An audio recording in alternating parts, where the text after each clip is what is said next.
After returning from abroad, I found an unexpected future sister-in-law at home. She proclaimed herself as the future lady of our family and even threatened to teach me a lesson. But no one had told her that my brother was adopted. I am the sole heir of the Sanders family, and even my brother has to be careful with me. When my brother picked me up from the airport and brought me home, my parents were waiting with excitement. Because of the pandemic, I hadn't been home for a long time, and everyone was incredibly happy. As I caught up with my family and expressed how much I had missed them, my brother introduced a stranger with a touch of shyness. "This is my girlfriend, Chloe, your future sister-in-law," he said. Then, turning to her with a slight nod, he added, "And this is my sister, the one I told you about, Malie Sanders. You can call her Malie." Chloe greeted me with a polite smile and extended both hands. I was still caught up in the emotions of being home. After exchanging a few pleasantries with her, I went back to talking excitedly with my parents. That night, as I cozied up with my mother, she filled me in on the details. According to her, Chloe was an intern my brother had met at a branch of the company he managed. She seemed pure and kind, and my brother was head over heels in love with her. They had started dating shortly before he brought her home, declaring his intention to marry her. I was as excited as if I were hearing the juiciest gossip. "My brother is actually getting married? Your father would have preferred someone from a more similar background, of course. But if he insists, there's not much we can do. If he truly loves her, we'll let him be," my mother replied, always open-minded. I wasn't worried about my brother. But the next day, when I truly met Chloe, I realized I had severely underestimated her. Because of the time difference, I woke up in the afternoon. I went downstairs to find something to eat and sat at the dining table for breakfast. That's when I heard a voice behind me. "Sister, you're only waking up now? Your brother is already at the office. It's noon. What's wrong with you?" A question mark practically floated over my head. I turned around and saw that it was Chloe speaking. "Are you talking to me?" I asked, incredulous. She rolled her eyes so hard they nearly disappeared into her skull, then slowly walked down the stairs with her arms crossed. Wow. She already had the air of the lady of the house. She had seemed normal in front of my parents yesterday, but behind their backs, she couldn't wait to start ordering me around. Who else would I be talking to? Is there another person in this room right now? Her tone was full of barely concealed hostility. After my initial shock, I found it amusing. "I thought you were talking to someone else. After all, we're not that close. So don't call me sister. My family doesn't have any older sisters," I replied and went back to eating. What kind of person was this? My brother must have been blinded by love to fall for her. She kept walking toward me, about to say something with an aggressive attitude when we heard the front door open. Chloe's personality immediately changed. Her expression became delicate, and her tone was a complete shift from the sarcastic one she had just used. "Don't be mad. If you don't want me to call you that, I won't in the future." Wow. I couldn't believe there were still such classic examples of fake women in the 21st century. Did she not realize how obvious she was? She even managed to squeeze out a few tears, looking genuinely pitiful. "It's nothing, Malie. I mean, she doesn't want me to call her sister. I won't do it anymore." I thought it would show closeness, but I didn't expect it to upset her. "It wasn't my intention. I just won't call her that anymore." I was stunned by her words. In over 20 years, I had never seen a true drama queen in action. My mother tried to mediate. "Oh, it's just a silly thing. No need to be upset." My brother also stepped in. "Malie is probably just in a bad morning mood. She's probably still adjusting to the time zone. Don't take it personally." He shot me a look and then comforted the pitiful Chloe. Back in my room, after returning to the country, I had been busy reconnecting with old friends every day. During that time, I didn't have much time to worry about Chloe. But unexpectedly, one of my friends had already mentioned her. "So, how do you get along with your future sister-in-law? She's a piece of work, isn't she?" The speaker was my childhood friend, Ryan White. His expression and attitude clearly said, "I know everything, but I'm not going to tell you." I'm waiting for you to ask.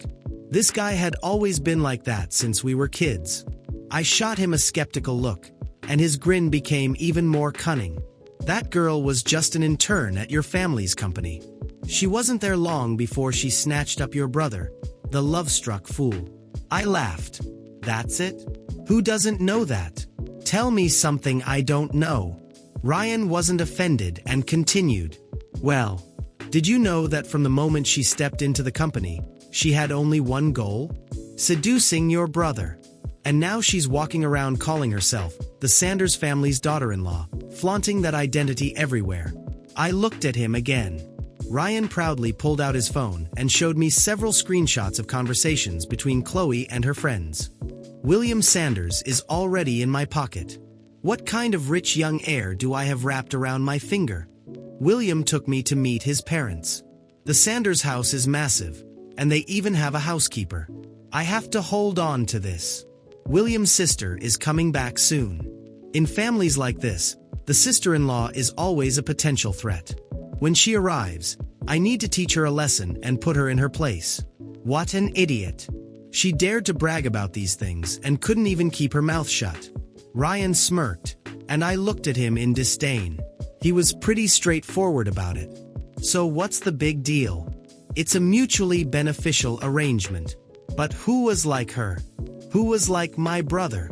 I couldn't help but keep an eye on Chloe. From my observations, this woman's ambition was anything but small. At first glance, she seemed friendly, kind, and innocent, like she wasn't the type to scheme or cause trouble, seemingly not after anything.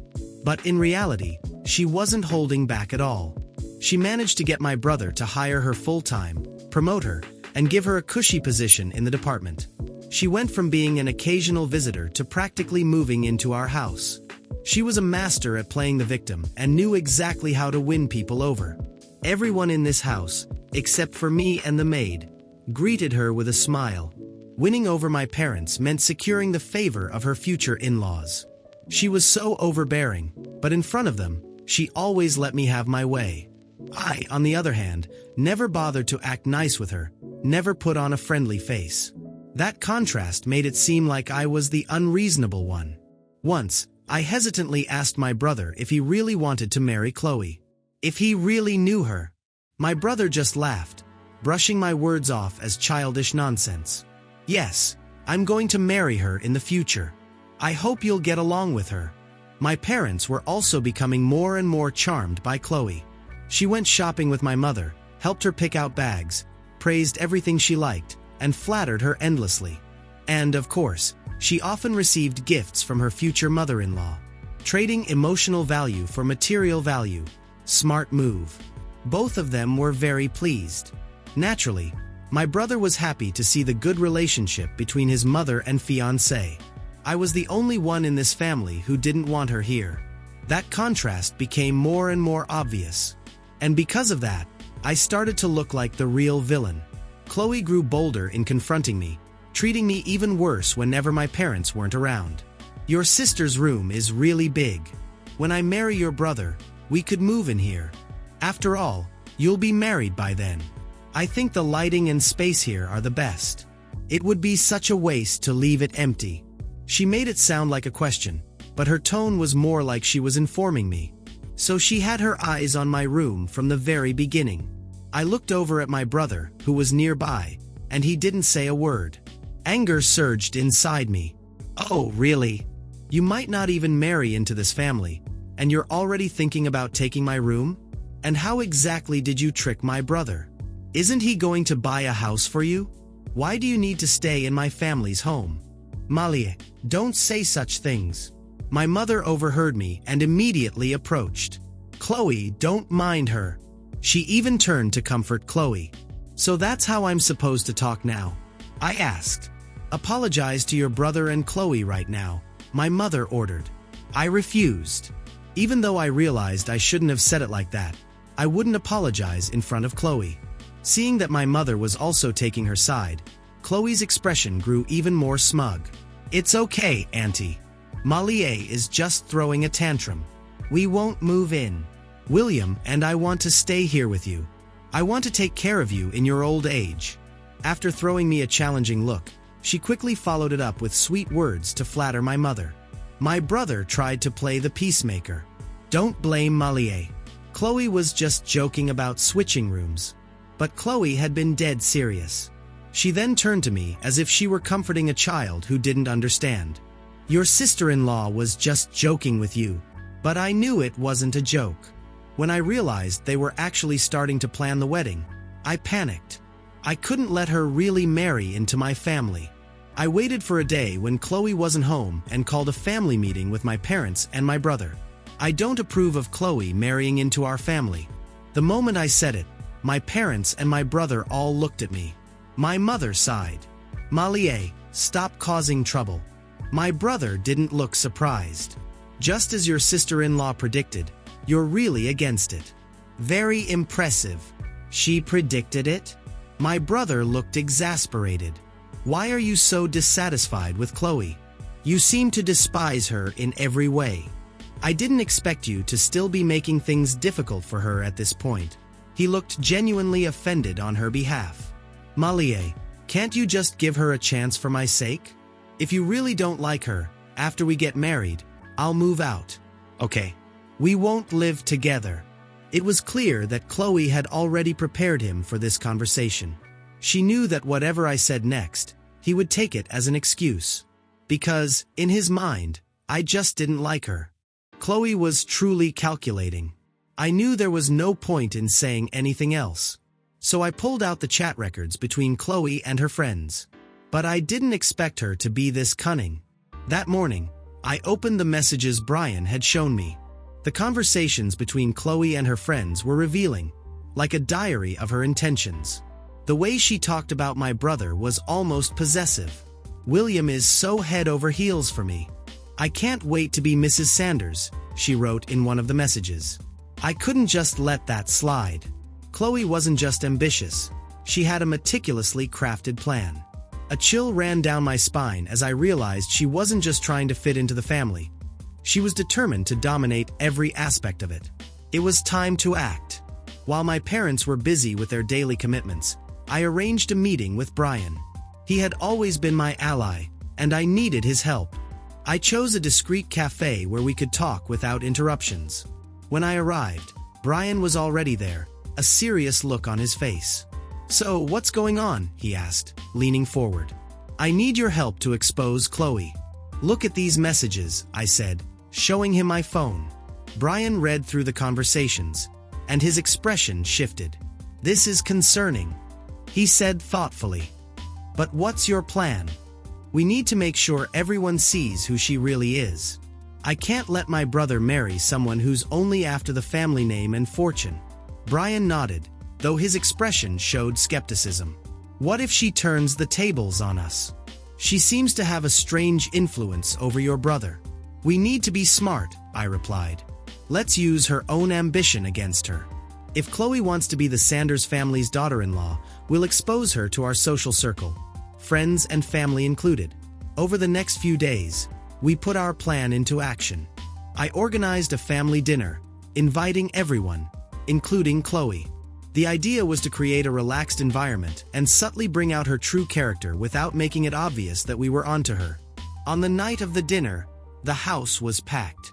My brother looked happy beside Chloe, who was glowing, dressed impeccably. But Brian and I exchanged a glance. We were ready. During the meal, I started asking questions about Chloe's life, her ambitions, and dreams. She boasted about her achievements at the company but always diverted the conversation whenever it turned to her relationship with my brother. Exactly what I wanted, to expose her weaknesses. Chloe, do you picture yourself married to William and living in the family home? I asked with a teasing smile. She didn't hesitate. Of course. I've always dreamed of being part of such an incredible family. Isn't that what every girl wants?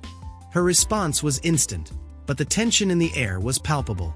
As the conversation continued, I noticed Chloe growing uneasy when someone brought up how she was adjusting to life in the Sanders household.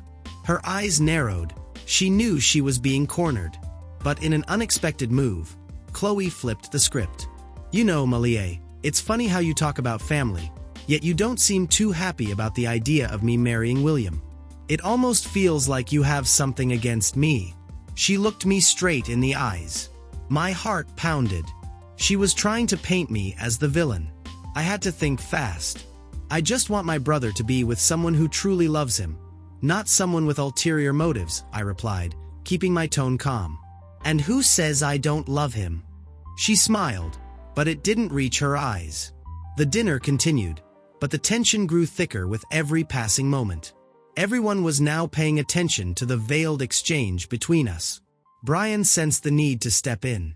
"How about we play a game, Chloe? A little challenge for everyone," he suggested, trying to lighten the mood. Everyone agreed, and the game began.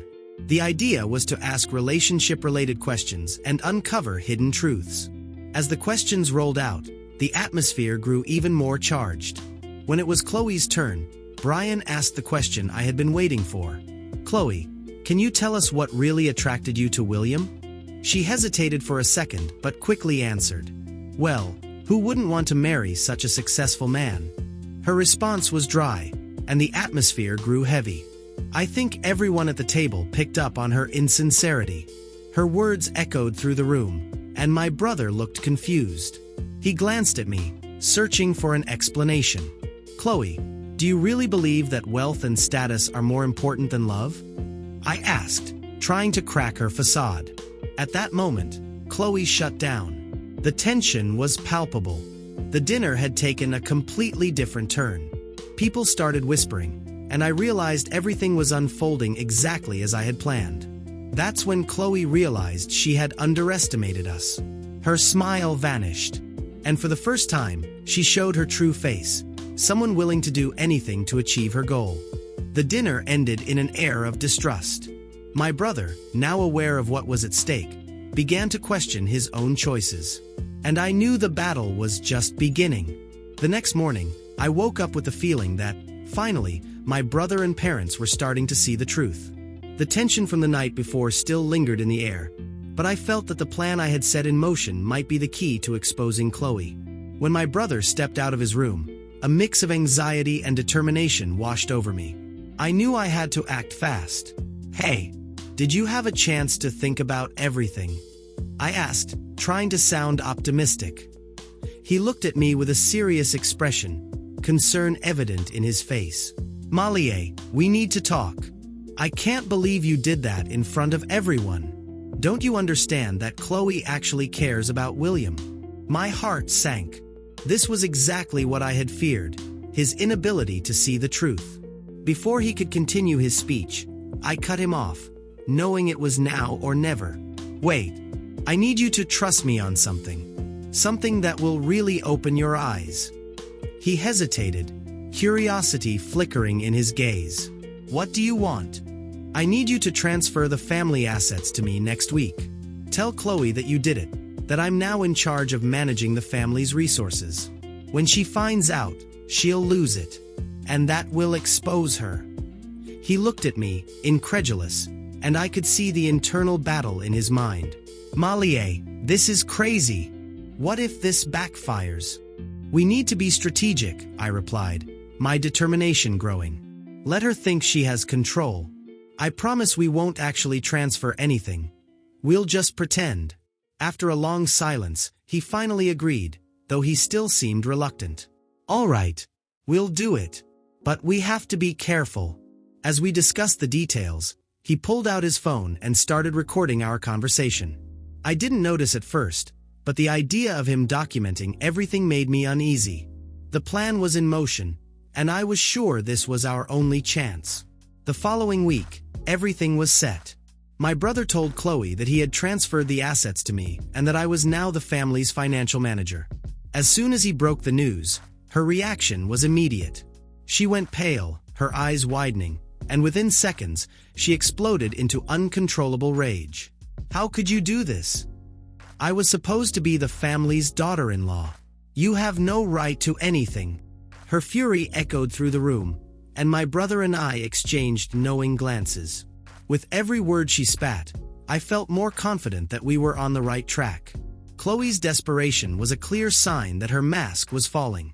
As her rage grew, she started revealing her true nature. She spoke about how much she believed she deserved the place she thought she had in the family, making herself even more vulnerable. It was as if she was digging her own grave deeper and deeper. The climax of our plan came when my brother decided to show the recording to our parents. He called them into the living room and, with a firm gesture, pressed play. "Mom, Dad, listen to this." Their confused expressions turned to horror as they listened to Chloe revealing her true intentions and selfish plans. The recording captured moments where she spoke badly about me and hinted that my brother was being manipulated. When the recording ended, the silence in the room was deafening. "I'm so sorry, Malie. We didn't realize how much this situation was affecting you," my mother said, her gaze overflowing with genuine regret. My father nodded, visibly ashamed. "It was a mistake not to trust you. We never imagined Chloe could be so manipulative." Chloe, now exposed, was in shock. Her confidence had evaporated, and the gleam of power in her eyes had faded. She tried to justify herself, but the words wouldn't come. "This isn't fair. I loved William," she shouted, but no one seemed to believe her anymore. At that moment, everyone turned to me, apologizing. The sense of relief was overwhelming. What had started as a risky plan had turned into a moment of redemption for me. "I just want everyone to understand what's really at stake. Our family is worth more than any selfish ambition," I declared, my voice firm and clear. The room was silent, and the heavy atmosphere began to lift. My parents gathered around me, expressing their support and determination to repair what had been broken. But the real turning point came when Chloe, in desperation, finally left the house. Before stepping out, she cast one last furious glance at me. But I felt no fear, no insecurity. I had won this battle. The freedom from her influence was palpable. After she left, the conversation in the living room quickly shifted. My parents and my brother stood by my side, and we all began discussing how we could restore trust and harmony in our family. "I had no idea you were going through all of this, Malie," my father said, looking into my eyes. "We promise to be more attentive and to trust you from now on." "That goes for all of us," my mother added. "We need to support each other." My brother, now seeing things from a new perspective, looked at me with a proud smile. "I'm sorry for not seeing it sooner, Malie. You've always been the one who truly cared about this family." Over time, our bond grew stronger. The truth about Chloe had been revealed. Now, all that was left was to rebuild what had been shaken. In the days that followed, we established open and honest communication, ensuring that none of us would ever be left out again. And so the house, once tense and full of intrigue, became a home again. A place where love and trust reigned, where each of us had a role and the space to grow together. Chloe's story became a lesson we would never forget. The true value of family goes beyond appearances and ambition.